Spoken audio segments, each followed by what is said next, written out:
حق تعالیٰ نے اس آیت مبارکہ کے اندر حج کی فرضیت کو بیان فرمایا اور اپنے گھر کی عظمت کو بیان فرمایا۔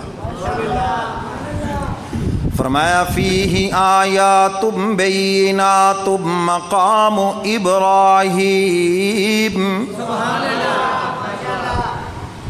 فرمایا اس میں واضح نشانیاں ہیں میرے گھر میں، کیونکہ پچھلی آیت میں اس کا تعارف کرایا گیا نا، ان اول بیت وضع للناس للذی ببکۃ مبارکا وہدی للعالمین، زمین پر وہ پہلا گھر جو باعث برکت ہے، یہ بنایا گیا ہے لوگوں کے لیے، عبادت کے لیے بنایا گیا ہے، بابرکت ہے، ہدایت ہے پورے عالمین کے لیے۔ فیہ آیات مقام ابراہیم، فیہ آیات بینات مقام ابراہیم، اس گھر کے اندر بڑی واضح نشانیاں ہیں، مقام ابراہیم ہے، اور وہ پتھر آج تک اس معجزے کو بیان کر رہا ہے جو لفٹ کا کام کرتا تھا۔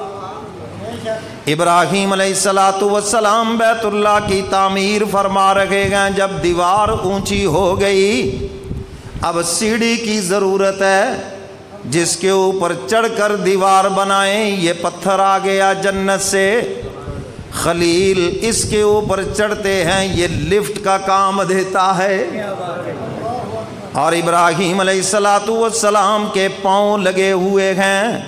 حق تعالیٰ فرماتے ہیں مقام ابراہیم یہ نشانیوں میں سے ہے، وَمَن دَخَلَهُ كَانَ آمِنًا، اور جو بھی اس میں داخل ہو گیا وہ امن کے اندر ہے، دار الامن ہے وہ جگہ، وہ جہنم سے بھی امن میں چلا جائے گا، وہ امن میں ہے۔ اور یہ عظمت بیت اللہ کی ہے۔ کس کی عظمت ہے؟ اور یار لوگوں نے تو کہا کہ جو ادھر بہشتی گزر جائے وہ بھی پار ہے، جی یہ شان بیت اللہ کی ہے۔ کس کی شان ہے؟ اور کسی کی یہ شان نہیں ہے، سمجھ گئے کہ نہیں؟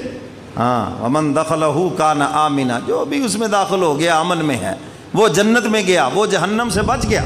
یہ شان کس کی ہے؟ سارے بولو، کس کی شان ہے؟ بیت اللہ کی ہے۔ حضرت بابا فرید شکر گنج رحمۃ اللہ علیہ اللہ کے سچے ولی ہیں، ان کی ولایت میں کوئی شک نہیں۔ سلسلہ چشتیہ میں ہمارے وہ 8ویں نمبر پر 8ویں پشت پر ہمارے پیر ہیں، لیکن جو جہاں پر وہ بہشتی دروازہ بنا ہوا ہے قرآن و حدیث سے اس کا کوئی ثبوت نہیں، یہ من گھڑتا ہے۔ اور جو زمانے کا چور اچکا وہ یہ سمجھتا ہے کہ بس اس سے میں گزر گیا پار ہو گیا، اور پولیس والوں کے 3-4 وہ سٹکیں بھی لگ گئیں، وہ خون نکل آیا تو بس سارے گناہ بھی بخشے گئے۔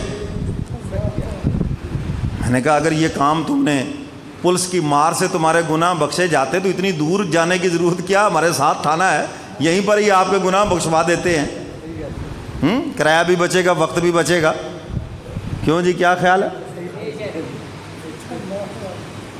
یہیں پر یہ لے جاتے ہیں۔ تو میرے محترم سامعین، یہ اللہ کے گھر کی عظمت ہے، یہ بیت اللہ کی عظمت ہے، جو بھی داخل ہو گیا امن میں ہے۔ حتیٰ کہ اگر کوئی قاتل قتل کر کے بھی آ جائے تو وہاں پر قصاص نہیں لیا جائے گا جب تک وہ وہاں ہے، حتیم میں بیٹھا ہے، بیت اللہ میں نہیں اس سے قصاص لیا جائے۔ ہاں مجبور کیا جائے گا، باہر نکلے، باہر جب نکلے گا پھر اس سے قصاص لیا جائے گا، وہ دار الامن ہے، وہاں پر قصاص بھی نہیں لیا جائے گا۔ دنیا میں اگر امن کی جگہ ہے تو آخرت کے اندر یقیناً وہ بخشش کی جگہ ہے، جو اس میں داخل ہو گیا قیامت کے دن بخشا جائے گا، کوئی شک نہیں اس میں۔ سمجھ آئیے بات کہ نہیں؟ جب آنکھوں کے سامنے آپ مشاہدہ کر رہے ہیں جی، تو انشاءاللہ العزیز قیامت کے دن پکی بات ہے، دخلہ کان آمنا۔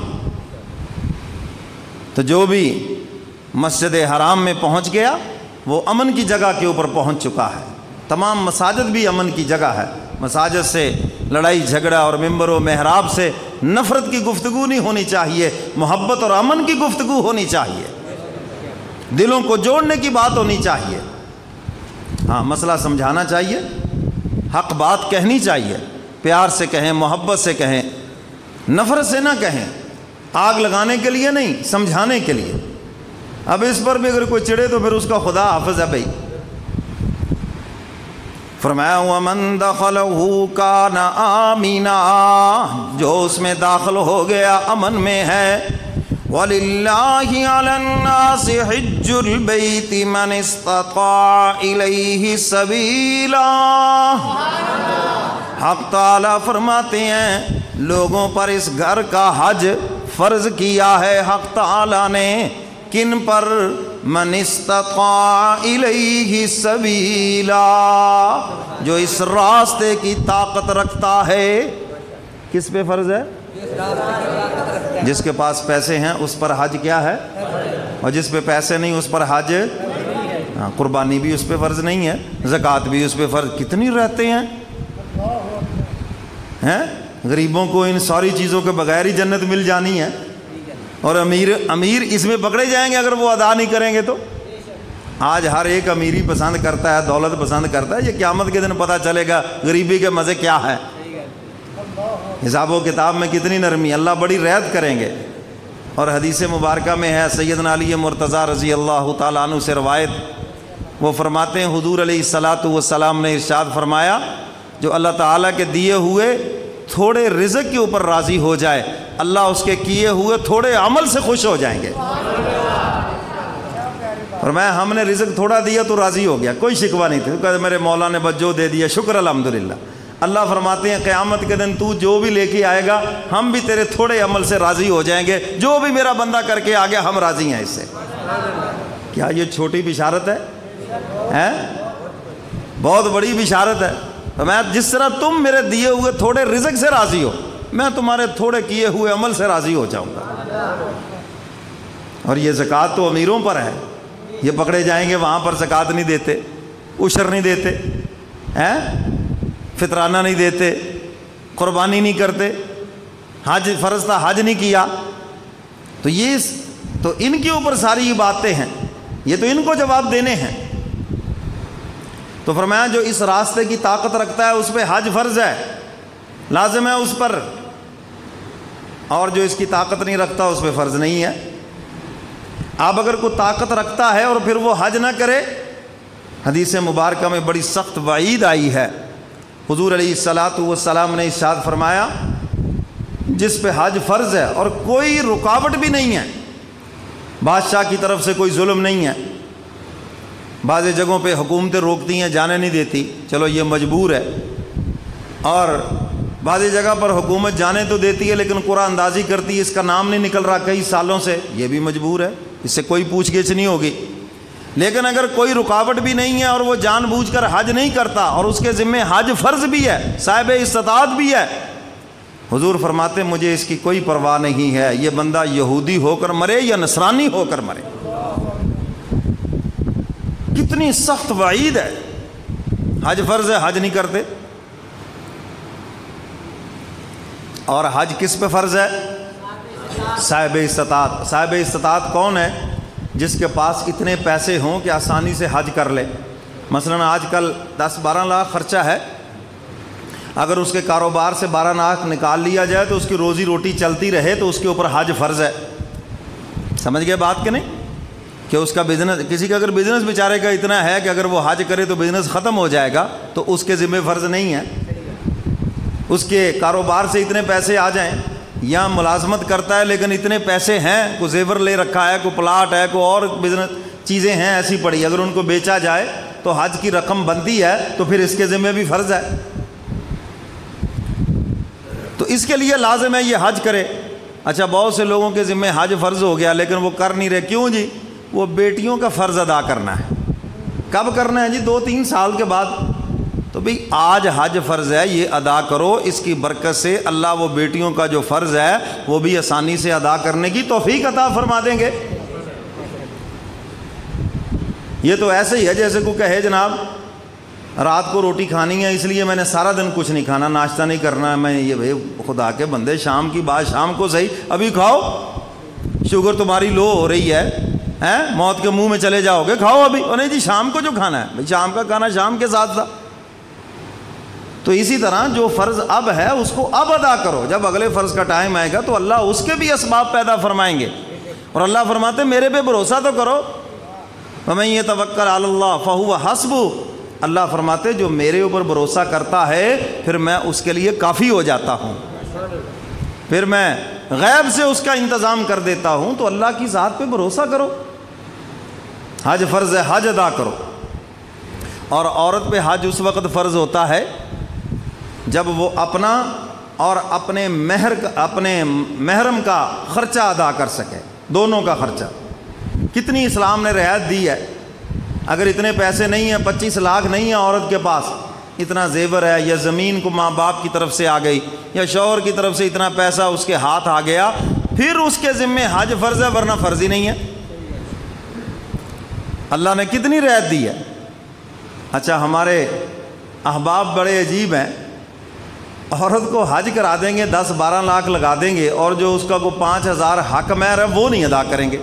حالانکہ آپ کے ذمے تو وہ فرض ہے, آپ کے ذمے تو قرض ہے, آپ وہ دے نہیں رہے جو ذمہ داری ہے, اور جو آپ کے ذمے ہے ہی نہیں وہ کر رہے ہیں.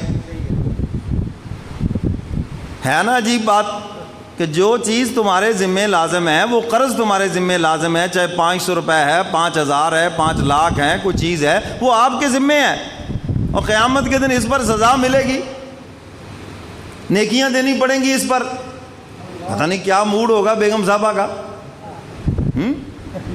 کیوں بھائی, آپ اگر یہاں معاف نہیں کروا سکے تو وہاں کیسے کروا لیں گے؟ تو اس لیے بھائی اس کو ادا کرو, یہ آپ کے ذمے لازم ہے. حج اور عمرہ کرانا یہ آپ کے ذمے ہی نہیں ہے. اس نے زیور پہن رکھا ہے, اس کی زکوٰۃ آپ کے ذمے نہیں ہے, اس کے ذمے ہے. وہ زیور بیچ کر زکوٰۃ دے, جیسے مرضی دے, سزا اس کو ملنی ہے, پوچھ اس سے ہونی ہے, آپ سے تو ہونی نہیں ہے. یعنی جو کام آپ کے ذمے نہیں ہے وہ تو آپ کر رہے ہیں, اور جو اللہ نے ذمے لگایا وہ کرتا ہی نہیں ہے. بات سمجھ آ گئی؟ تو میرے محترم سامعین, حق تعالیٰ فرماتے ہیں جو میری ناشکری کرے یا حج فرض ہونے کے بعد حج نہ کرے, فرمایا پھر وہ ذات غنی ہے. فرمایا وَمَن كَفَرَ فَإِنَّ اللَّهَ غَنِيٌّ عَنِ الْعَالَمِينَ. بس وہ غنی ہے پھر تمام جہان سے. جو ناشکری کرے اور اس فرض کو ادا نہ کرے, فرمایا پھر وہ غنی ہے, بے پرواہ ہے, وہ جو چاہے سو کرے. تو میرے محترم سامعین, جس پہ حج فرض ہے جتنا جلدی ہو سکے, عمر کا پتہ نہیں ہے, حالات کا پتہ نہیں ہے, آج پیسے ہیں, کاروباری خسارہ اتنا ہو, کل کو پیسے بھی نہ رہے, حالات کا پتہ نہیں ہے, فرض باقی رہے گا سر پر, مصروفیت کا پتہ نہیں, صحت کا پتہ نہیں, جتنا جلدی ہو سکے حج کرے. ہمارے یہاں فوتگی پہ اعلان ہوتا ہے, لینا دینا ہو, فلاں فلاں ہو, بھی پیچھے فلاں فلاں, جی چلو اچھی بات ہے. اب میں سوال کرتا ہوں, یہ تو کوئی نہیں کہے گا کہ ابا کے ذمہ حج فرض تھا, وہ میں ابا نہیں کر سکے تو حج بدل کرواؤں گا, یہ تو کوئی بات نہیں کرے گا. آج تک کسی نے پوچھا ہی نہیں. یہ مسئلہ ایک عالم دین نے پوچھا میری پوری زندگی کے اندر, بس میرے ابا کی اتنی نمازیں رہی ہیں, کیا فدیہ ہے اس کا؟ ابا کے اتنے روزے رہ گئے, کیا فدیہ ہے اس کا؟ ابا نے کبھی قربانی نہیں کی تھی, اتنے سالوں کی یہ جو قربانی, کیا فدیہ ہے اس کا؟ کس طرح ابا کی اس عذاب سے جان چھوٹے؟ ابا نے کبھی زکوٰۃ ہی نہیں دی تھی, کبھی عشر ہی نہیں دیا تھا, یہ اتنے سالوں کا جو عشر, اتنے سالوں کی جو زکوٰۃ ہے. تو بھائی یہ بتائیں تھا کہ ابا کا قبر سے بوجھ ہٹ جائے, ابا کی آخرت آسان ہو جائے, کوئی بات ہی نہیں کرتا, صدقہ فطر نہیں دیا. تو یہ چیزیں باپ کے ذمہ کیا ہی نہیں اس نے. میرے محترم سامعین, انہی چیزوں کا تو حساب ہے. اگر یہ چیزیں یہاں سے ٹھیک کر کے چلے جائیں تو انشاءاللہ بے حساب جنت میں جائیں گے. اور آج ان کو ٹھیک کرنا بڑا آسان ہے, بہت آسان ہے. نمازیں پڑھنا آج آسان ہے, قضائے عمری کے نام سے بڑا آسان سا طریقہ ہے. ہر نماز کے ساتھ ایک نماز پڑھ لیں جتنے سالوں کی قضا ہوئی ہے, آسان طریقہ ہے. آج تو حج بھی کر سکتا ہے, نہیں ہوتا حج بدل کروا دے کسی کو, فرض ادا ہو گیا. تو میرے محترم سامعین, آج آسان ہے اور کل بہت مشکل ہے. اور اللہ تعالیٰ لے جائے سب کو. وہاں جا کر ہمارے اندر شکر گزاری کا جذبہ ہونا چاہیے. مولا تیرا شکر ہے تو نے اپنے گھر بلا لیا. میں کوئی اس قابل تھوڑی تھا، وہاں جا کے فخر کرتے ہیں جناب، پھر وہ سیلفیاں بنا بنا کے بھیجتے ہیں، او جی ہم تو یوں کر رہے ہیں، ہم طواف کر رہے ہیں، ہم بیت اللہ کے سامنے کھڑے ہیں، ہم نمائش کر رہے ہیں اپنی عبادت کی، پتہ نہیں کیا ہے، قبول بھی ہے یا نہیں، کیا بنا، کوئی خوف نہیں، کوئی کیفیت نہیں، اللہ کے گھر کی کوئی عظمت نہیں دل کے اندر۔ میرے مرشد سید نفیس شاہ صاحب رحمۃ اللہ علیہ، ان کا بڑا خوبصورت کلام ہے، شکر ہے تیرا خدایا میں تو اس قابل نہ تھا، شکر ہے تیرا خدایا میں تو اس قابل نہ تھا، تو نے اپنے گھر بلایا میں تو اس قابل نہ تھا۔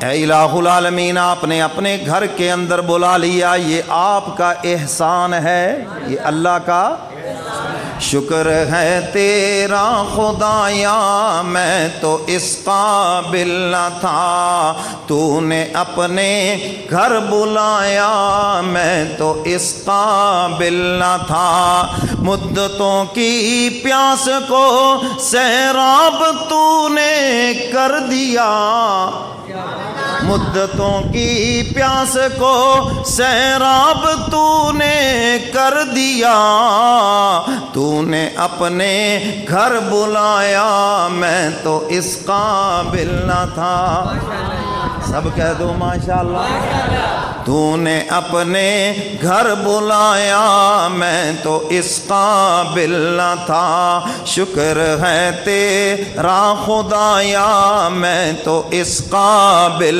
نہ تھا۔ اللہ سب کو اپنے گھر بلائے، وہاں جا کر شکر ادا کریں، اور یہاں مسجد میں بھی آ کر شکر ادا کریں۔ مولا تیرا شکر ہے تو نے دنیاوی مصروفیات سے نکال کر مجھے اپنے گھر میں آنے کی توفیق عطا فرمائی، یہاں بھی شکر ادا کریں۔ شکر ہے تیرا خدایا میں تو اس قابل نہ تھا، اور ڈال دی ٹھنڈک میرے سینے میں تو نے ساقیا، ڈال دی ٹھنڈک میرے سینے میں تو نے ساقیا، جام زمزم کا پلایا میں تو اس قابل نہ تھا۔ انشاءاللہ آج جام زمزم کا ملا، قیامت کے دن جام کوثر بھی نصیب ہو جائے گا، اس کو بھی نبی کے ہاتھ لگے، اس کو بھی نبی کے ہاتھ لگے ہیں، جام زمزم کا پلایا میں تو اس قابل نہ تھا، شکر ہے تیرا خدایا میں تو اس قابل نہ تھا، تو نے اپنے گھر بلایا میں تو اس قابل نہ تھا، سب کہہ دو ماشاءاللہ۔ اللہ تعالی ہم سب کو اپنے گھر کی حاضری کی توفیق عطا فرمائے، سب کہو آمین۔ تو وہاں پر انسان جائے، شکر ہو زبان پر، مولا تیرا شکر ہے تو نے اپنے گھر میں آنے کی توفیق عطا فرمائی، بار بار توفیق عطا فرمائی، بار بار شکر ادا کرے، اور انسان جتنا شکر ادا کرتا ہے اللہ تعالیٰ اتنی ہی وہ چیز، وہ نعمت اس کو زیادہ عطا فرماتے ہیں۔ عبادات پہ شکر ادا کریں گے، اللہ تعالیٰ کے گھر کی حاضری پہ شکر ادا کریں گے، اللہ بار بار اپنے گھر کی حاضری کی توفیق عطا فرمائیں گے۔